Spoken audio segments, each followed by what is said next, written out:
The bill is aptly named the Edward M. Kennedy Service America Act and will provide the most significant expansion of national service since Senator Kennedy's brother, President John F. Kennedy, issued his call to serve over 50 years ago.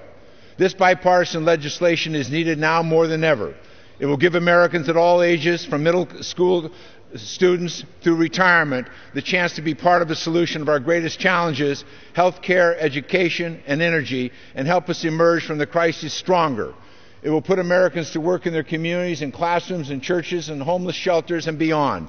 It will help Americans engage in projects that matter, to feeding the hungry, helping seniors live independently, cleaning up trails and building bridges, and providing for the infrastructure of this country and our public lands.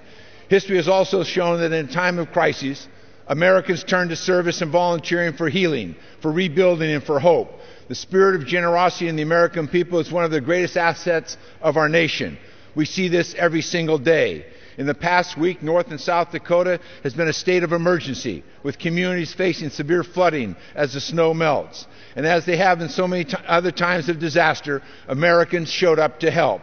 Officials estimate that tens of thousands of volunteers who have already been on the ground for days lining the shores of the river with over 1.5 million sandbags to help stop the flood.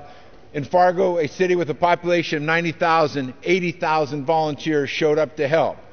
They've driven through the treacherous conditions from Minnesota, Michigan, Illinois, and beyond, ready to serve and ready to help. Today, we are acting to help them. This bill recognizes that service is an American value. It builds upon Americans are already doing in their communities and across the country. We know that the urgency of this crisis, workers are losing their jobs, families are losing their income, our public infrastructure is crumbling, and communities are losing revenues and vital services.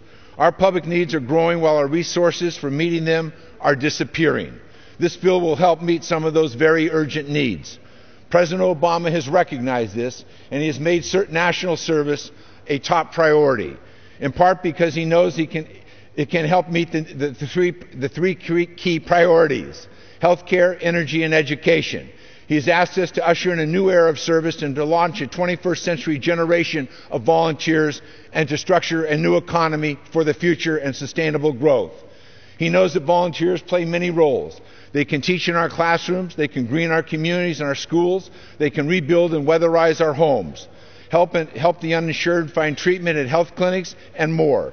And all the while, they learn valuable skills that will help them in schools and jobs throughout their lives. Just 2 weeks ago, on the steps of the Capitol, I was lucky enough to meet retired Army Captain Scott Quilty, who proudly served our country in Iraq. He told us that the service had saved his life twice. First, while in Iraq, when he suffered an explosion and lost his right arm and right leg, his fellow soldiers carried him to safety and saved his life. The second time was during his recovery at a military medical center, where he relearned how to walk and how to continue on with his life. As he says, his body was shattered, but his eagerness to serve remained unshaken. Service is Captain Scott Quilty. Service is the volunteers in North Dakota and South Dakota. Service is the Americans who volunteered after 9/11, after Katrina, after Rita, in the fires and the earthquakes and the floods of California. It is the church groups, the retired, the college students, and displaced workers, all coming together to respond to the need in this country, no matter what their personal plight is. Service is giving without looking back. It's the American community. It dots our entire landscape.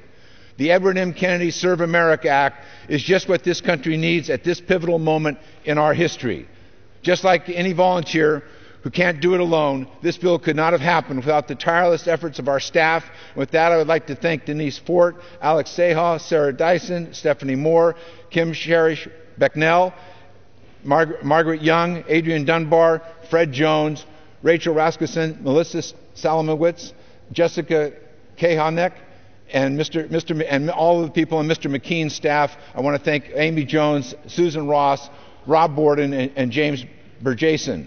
And I also want to thank Mr. McKean for all of his support. As a senior Republican on this committee, this has been an effort that we've worked on over the last couple of years in a bipartisan fashion. I would also like to thank Frank Trinity, the General Counsel of the Corporation of National Service, and the staff of Senator Kennedy, Senator Hatch, and Senator Enzi. I am so proud that this bill has already received overwhelming bipartisan support in this chamber and in the Senate. It's because we all recognize that it isn't a Republican or a Democratic issue. It's not black or white or gray or blue or red issue. It's an American issue, and I urge our colleagues to stand with me on the right side of history and support this legislation, and I reserve the balance of my time. As my colleagues have said on both sides of the aisle, this is a very important piece of legislation. It is about American values. It is about the spirit of this country. It is about our communities.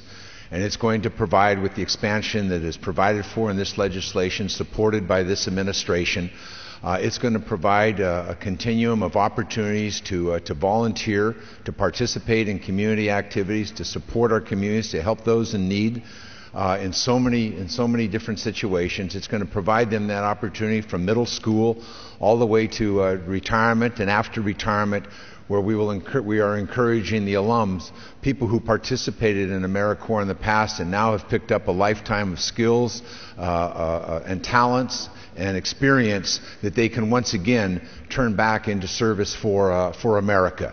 It's going to provide an opportunity for young people to not only help those in our communities, but to be able to explore the career opportunities in clean energy, in green jobs, in health care, in teaching, in mentoring, in social services, in all of the various occupations that are available in our community, where additional assistance and volunteerism has been a tradition but also needs to be expanded. So we think this is a very rich expansion of the American values, of the volunteer system in this country. It's as old as the country, and it's as new as the future, as occupations change and opportunities change within our economy.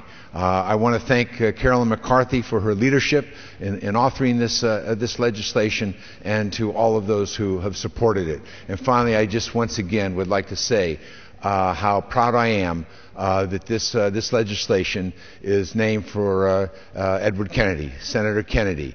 Not only Senator Kennedy, but a family name that screams out service across this country, across generations, for the benefit so many times over and over again of the citizens of America. And I'm very proud to have participated in the legislative shepherding of this legislation. I hope that all of our colleagues will join us on both sides of the aisle in support of this legislation, and I yield back the balance of my time.